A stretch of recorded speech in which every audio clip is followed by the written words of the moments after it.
Hi, this is Heidi, episode 7, Thoughts and Feelings.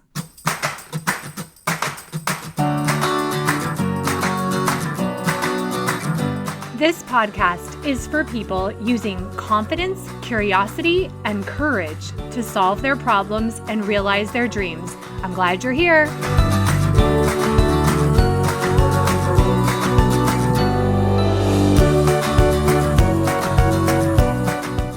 Hey friends, thanks for joining me this week. I am beginning a contest for a $50 Amazon gift card, and I will enter you into the drawing if you will please rate and review this podcast on iTunes before October 26th.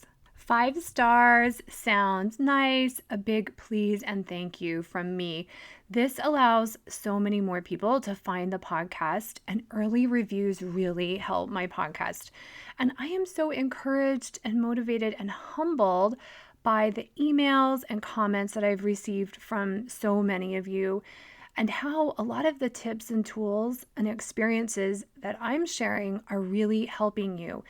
And another big thank you to a lot of you who have been sharing it on social media and with your friends. So, on to today's episode. In episode 5, I taught you about separating out your thoughts from the circumstances going on around you. And if you've been following me, and a copy of the model that I keep on referring to is available on my website, HeidiBenjaminson.com. A foundation element of my coaching is to help clients separate out their thoughts, which, remember, are optional, from the circumstances or the neutral things going on around them that are out of their control. Now, today, I want to talk to you about separating out your thoughts from your feelings. So, we have thoughts about circumstances going on around us, and these thoughts then create emotions or feelings. So circumstances come first, and then we have thoughts and then feelings.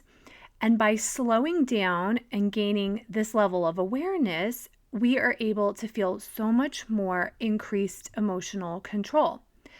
Now, first, I want to talk about why identifying and understanding our feelings or emotions really is so important. And I'll bet there are a few of you listening who don't maybe want to be seen as an emotional person. And I hope I can change your mind by the end of this episode and have you totally dying to understand and study your emotions. So, first and foremost, why understand our emotions? Emotions or feelings drive and fuel all of our actions or inactions that we take in life. We are propelled or influenced to do anything in life because of how we think we're going to feel when we reach the goal or buy the outfit or get a new job, etc. And this is why it's important to understand emotions, to understand why we do certain things, and then we can intentionally create the emotions that we want to drive and fuel our actions towards the goals and the results that we do want in the future. A client recently was telling me that she is so emotional and this other person in her life is so logical. Here's the truth. We are all emotional. Emotions are what fuel every single person. It's just some of us may act out the emotions in different ways, or these emotions just seem more obvious to everyone around them. And I want to take a minute to separate out feelings from sensations. So feelings are created by thoughts in our brain, and sensations like hunger or physical pain or even some smell are involuntary and they start in the body. So those are sensations. I'm not going to be talking about those in this podcast. I'll talk about them in a later one. So today we're going to be focusing on feelings and emotions that come from thoughts. And most of the time, and until you're an expert at this work, we're not going to be aware of every single thought that's driving a certain emotion. So many of our thoughts are just kind of like autopilot thoughts. We are so programmed to think the same thing, and our brain is always trying to conserve energy. So it's going to go to the most commonly used thought. If you daily wake up and make a negative comment about your body or about your day or about your life, that repeated thought then goes on autopilot every single day. Here's the good news. You can reprogram your brain when you become conscious of those thoughts. And by reprogramming it, you start to tell your brain a new thought, which will create a new emotion every single day. So, the work of separating out our thoughts from our feelings is very empowering and so enlightening.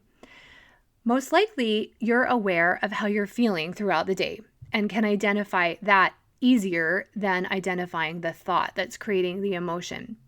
This morning, I was feeling super rushed and anxious.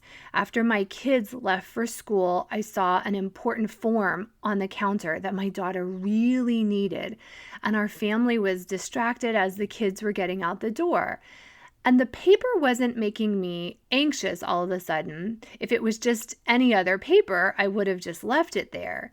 But I had this thought that my daughter really, really needs this, and I need to race to school in traffic and then drop it off and get to my gym class before 8:30, which I didn't want to be late for or I'd be charged for. So all of those thoughts are what were creating the emotion of rush and anxiety in my body. And just so you know, I made it on time. Now, last Sunday, my awesome husband turned 50 years old. Totally crazy. How can he be 50 when I'm like 25? Just kidding. I'm there in 2 years. But seriously, we feel young. We spent all weekend celebrating him and spoiling him. I had such feelings of love and contentment, and those emotions weren't being created by my husband or by my kids. No one else can get into my head and create those thoughts or trigger those emotions. It was my thoughts. I'm so lucky to be married to my husband. I love my family so much. I love fall in New England. I love how much my kids adore their dad. I love our life. Those were the thoughts creating those emotions. And my husband was having whatever emotions he was having on his birthday because of his thoughts.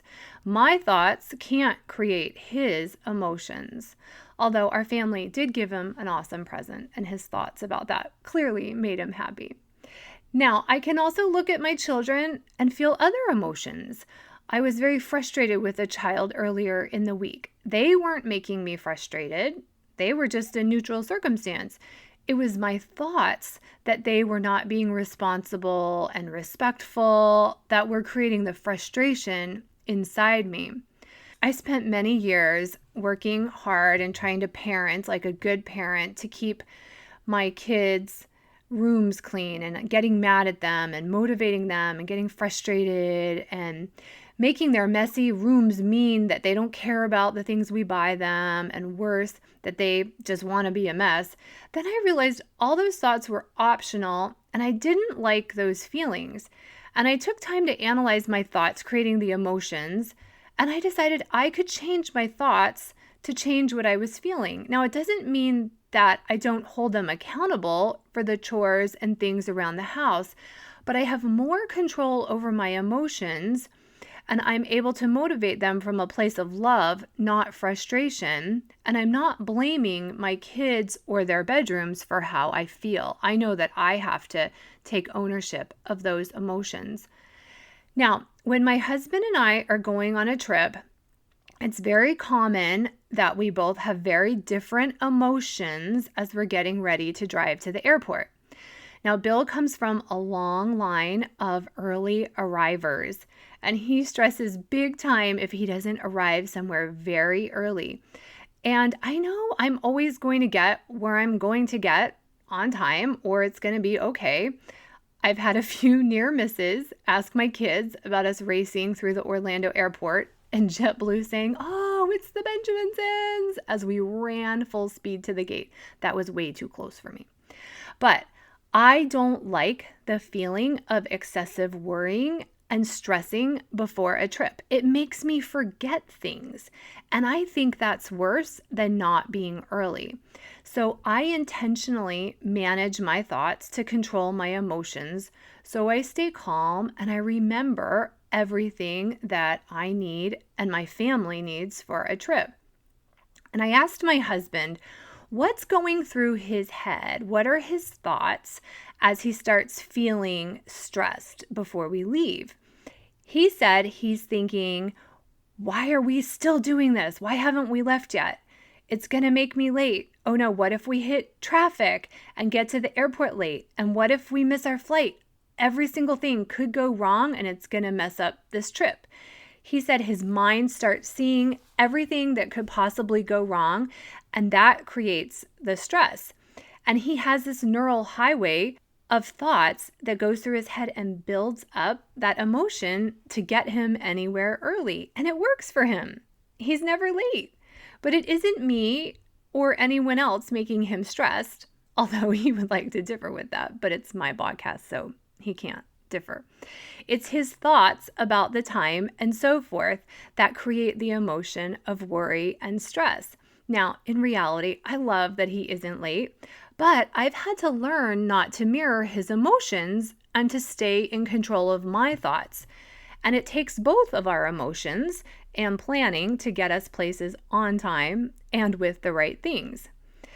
I have practiced and learned that this thought, everything is going to be okay, calms my nerves and allows me to start breathing. And I challenge you to find a thought that will allow you to take the edge off of stress or anxiety when you see it starting to spin out of control for you. Okay, another scenario. Last week, my daughter got a sweet note from another middle school boy, and she couldn't stop smiling. And I've asked her permission if I can share this. She was beyond happy, and she came home and told me all about it. She was excited and happy. She told me her cheeks hurt from smiling so big. And then she started to tell me what she was thinking that was creating those emotions. She said she was thinking how sweet it was that this boy likes her, how awesome it is that he thinks that she's pretty, and she was so excited to sit by him at lunch. Clearly, I have a long 6 years coming ahead. I kept telling her that we are pointing out to this boy and any other boy that comes near her how big her brothers are and that they can put him in his place if needed. But it was really interesting to see how she could verbalize to me what she was thinking that was creating those emotions. Now, there will most likely be a time in the near future when she'll be feeling a different emotion about the situation, maybe disappointment or sadness. We'll handle that when we get there. But it will be her thoughts creating those emotions, not the boy or a note that he had another person give her. Whenever she wants to become more aware, she can think those thoughts to create her happiness.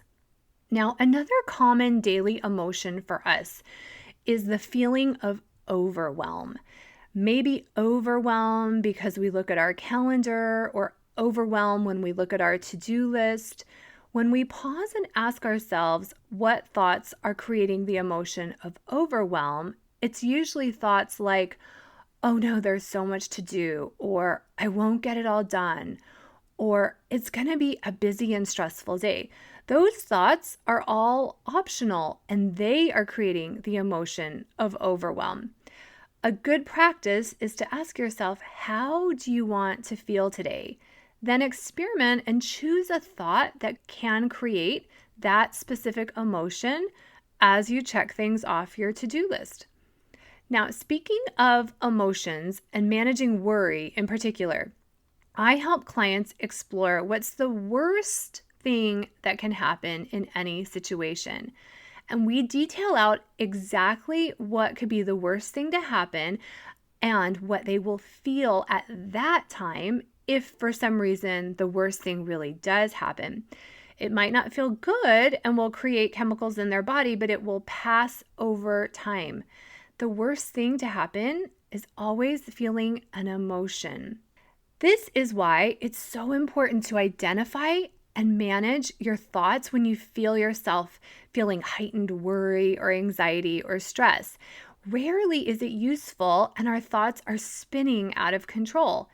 And when we can identify the emotion and take a look at our thoughts, we realize the irrationality and the uselessness of them, and the anxiety then has much less control over us.